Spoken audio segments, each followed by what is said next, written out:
When I was looking at the CHUWI MiniBook X, a lot of you guys, or a couple of you guys, were saying that the HiPen Max is a better option, and today we have it here after asking the company to send one out. Along with that, they did send out the keyboard and HiPen H7 that it comes within a bundle, so you can get this alone, or with the keyboard, or all three together. I'll have a link down below for that. Now the specs seem pretty similar to the MiniBook X, and this isn't going to be a comparison video. This is just to show that this one costs about the same price, maybe slightly more, and it has almost the same stuff, except the screen is larger, 12.96-inch touchscreen, kind of odd resolution, 2880 by 1920. You can watch videos at 1440p. Intel N100 that starts at 0.8 gigahertz and can be clocked all the way up to 3.4 gigahertz dimensions, and then the storage and RAM. In the box, you have the USB-C wall outlet. You've got the screen/tablet itself with a flap on the back here. It's kind of like a monitor, and this can be completely removed. It's got a pretty strong magnet on the back for this. It stays on really well. Then there's the user manual, a product inspection report, as well as a warranty card that this comes with. And it basically states that you have limited 1-year warranty, free after-sale service. But you do need proof of purchase here, as stated, along with this warranty card. So that's the only thing. If you're buying this used, so you might be out of luck, you got to try to ask the guy or person you buy it from the official proof of purchase screenshot or something along those lines. On the screen here, it kind of mentions everything again, except this time it does mention that this is fully laminated. So that's kind of nice. And then there is another screen protector that comes with pre-installed. And it's a little hard to tell, but if you look at the corners here, you can tell it's there. They did a good job of placing this on there. Taking the bracket out, this feels pretty nice to the touch. I think it's made of aluminum. It's nice and cold, not too thick or heavy. I think this is 780 grams by itself. So just shy of 2 pounds with the keyboard on it, and the bracket, it might be closer to 3. So anyway, starting from the top here, we've got what seems to be an exhaust, and then volume keys and power button. So it kind of acts like a tablet in a way. We got some more ports here, 2 USB-C ports, and then a micro HDMI port. Haven't seen that for a long time. On the other side, we have a 3.5 millimeter headphone jack. Really nice to see that they included that here. And then a USB 3.0, USB-A 3.0. And then on the bottom, we've got some magnets, 5 magnets to place the keyboard. In here we've got the keyboard, which feels actually pretty slim, and it is hard back here. It almost feels like it's hard cardboard that I'm hitting. It seems to have some decent feedback here, and there's this flap with the 5 magnets on top so to keep it in place. These things are relatively strong, and with that there is the Hi7 pen here, or HiPen H7 to be more specific.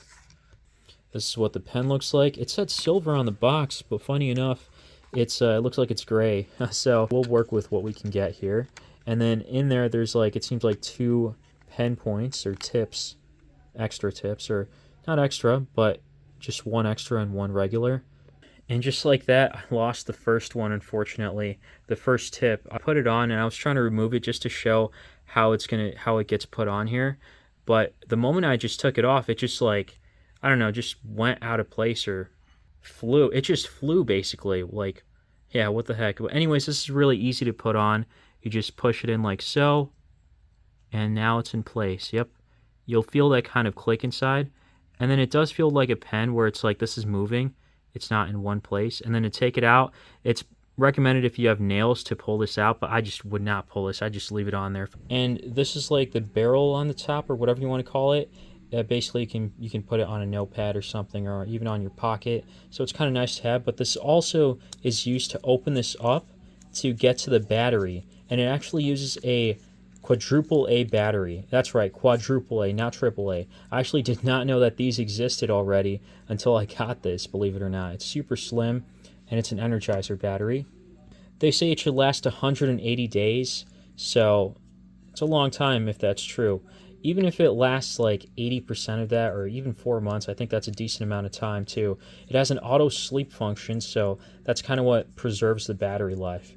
And again, it is a pen, so It's not really using too much here.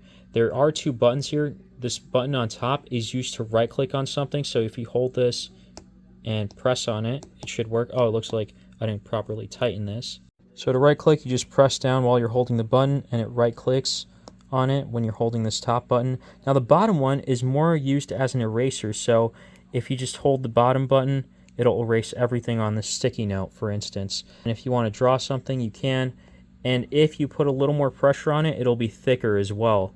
So there is pressure points here, and then if I loosen it up, ease it up, it'll be slimmer. If I want to do it harder, it notices that, it detects all of that. So, and then again, to erase it, I just hold this bottom button, and then I'll just erase everything here. Really easy and convenient to use all around. Have no problems here whatsoever. And then one more thing is when you are using the stylus, when you click on search somewhere, you can actually just write it in what you're looking for. So I'm looking for storage, not enough space here to write it. And it says star. That was a fail. Let's try this one more time. So if I just click or write in storage, if this doesn't work, then I can just get the keyboard here by pressing that. Look at that. We got storage settings right here. Gonna click on that. Don't know why it's not taking it.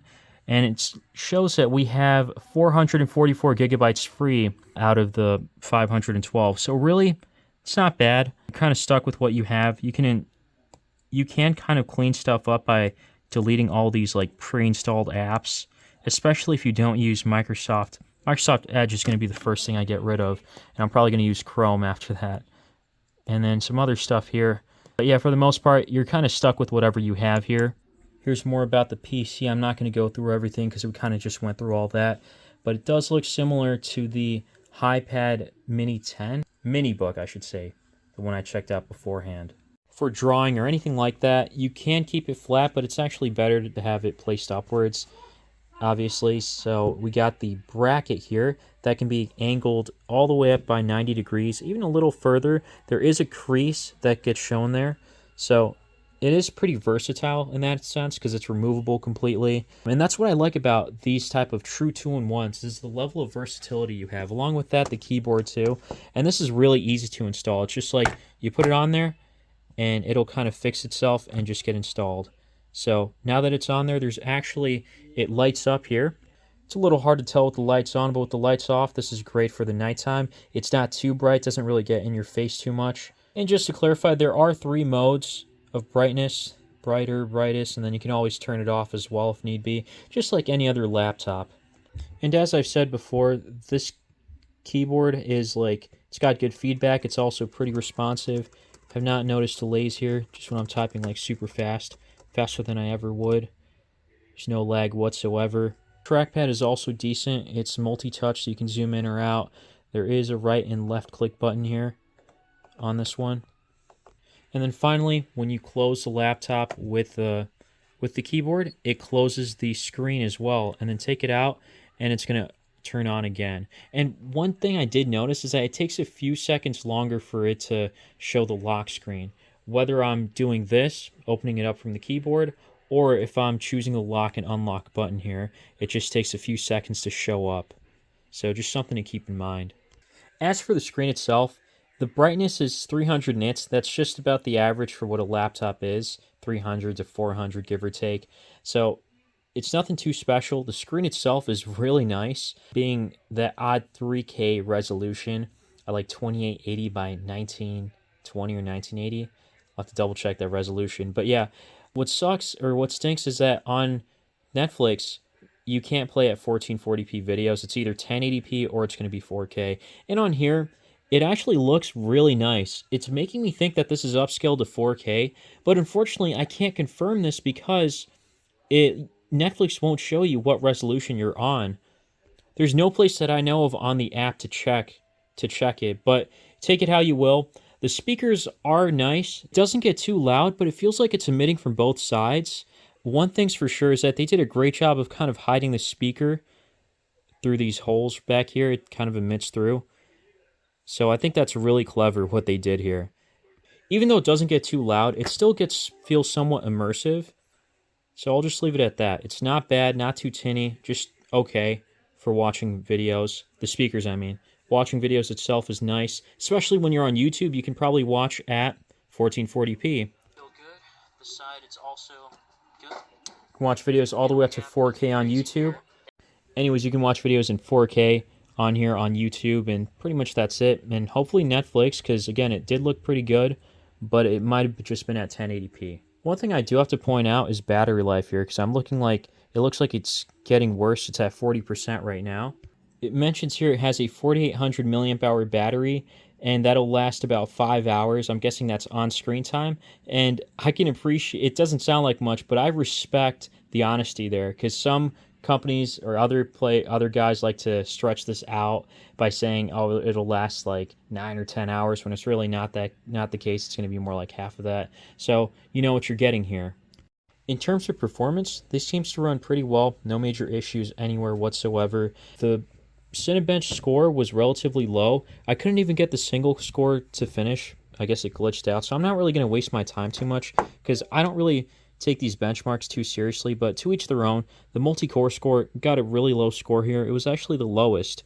Surprisingly, when I tested it out on I did the Cinebench score on the MiniBook 10, it performed a little bit better.